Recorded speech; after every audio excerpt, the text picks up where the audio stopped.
Hello everyone, I'm Jacob Gomez and I'm currently a junior at El Dorado High School. Today I'm going to be doing an informative speech of gun laws, whether it's hurting people or simply keeping them safe. Hundreds of people in the United States are harmed by gun violence or gun-related deaths every single year. Today I will be talking about the pros and cons of carrying guns legally and if the United States should enforce stricter gun laws to either protect their citizens or make it easier for accessible things, not a long process or simply just going out to the range and just practicing. I have researched countless articles and countless papers about the pros and cons today.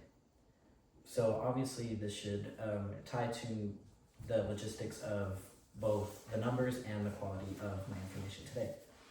Concealed carrying can be viable for safety and is a source of immediate access. What that means is if I'm carrying it on my hip, that means I have direct access to protect me or my family members. Today I have four points. The first being the increasing individual and public safety. One, that's a pro. And two, immediate access when in danger, also pro.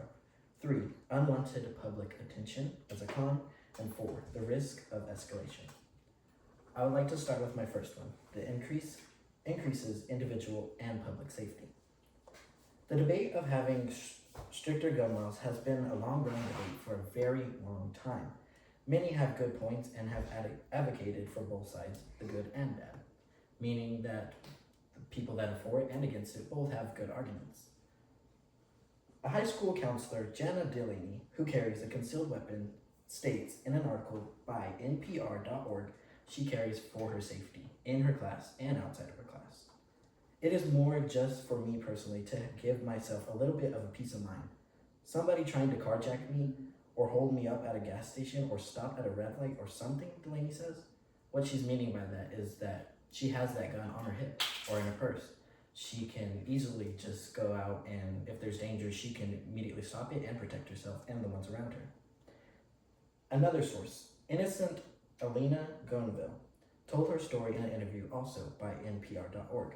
She tells the audience how she was just sitting outside of a store one day, innocently, when she was all of a sudden shot at for no absolute reason.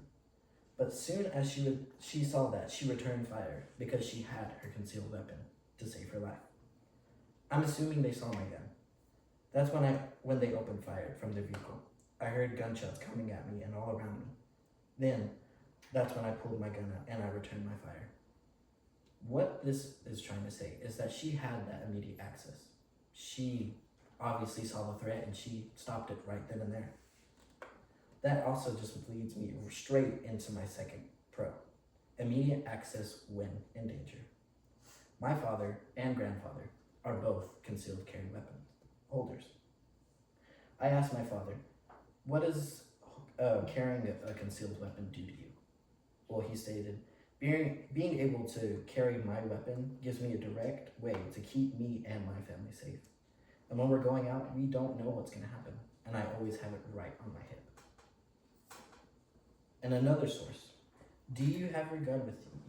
This is something that someone asked a teacher, Betty Lane Campus. She was interviewed by NPR.org again, asking how does she feel at ease when her gun is right there. They said, do you have your gun with you? And she said, oh yeah, I got my baby right with me. I'm A-okay, I'm fine.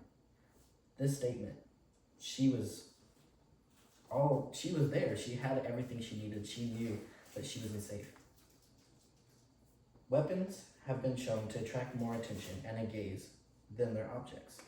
This is leading me to my first con, which was unwanted public attention.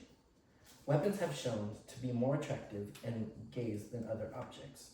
This statement was written after an experiment by Keele University.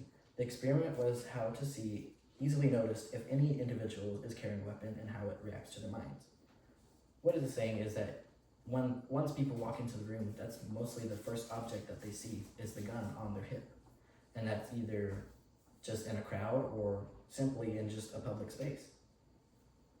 But more recent studies of the impact of rights to carry (RTC) laws conclude that the net effect is to increase state-level violent crime rates relative to more restrictive regimes.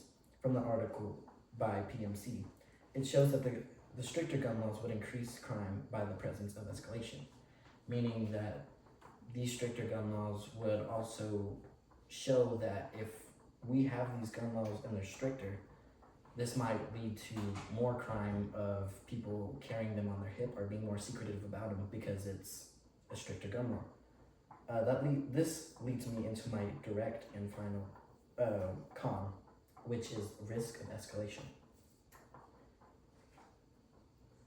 We then document two mechanisms that may account for this result, finding a 50% increase in gun theft and 18% reduction in violent crimes clearance rates.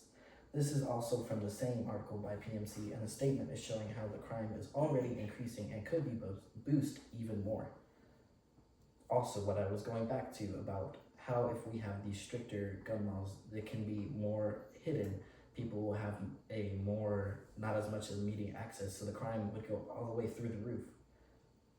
The pros and cons of carrying guns legally in the United States should enforce stricter gun laws safeties for our society. Like I stated at the beginning, hundreds of people in the United States are harmed by gun violence or gun-related deaths every single year, and it's time we deter it.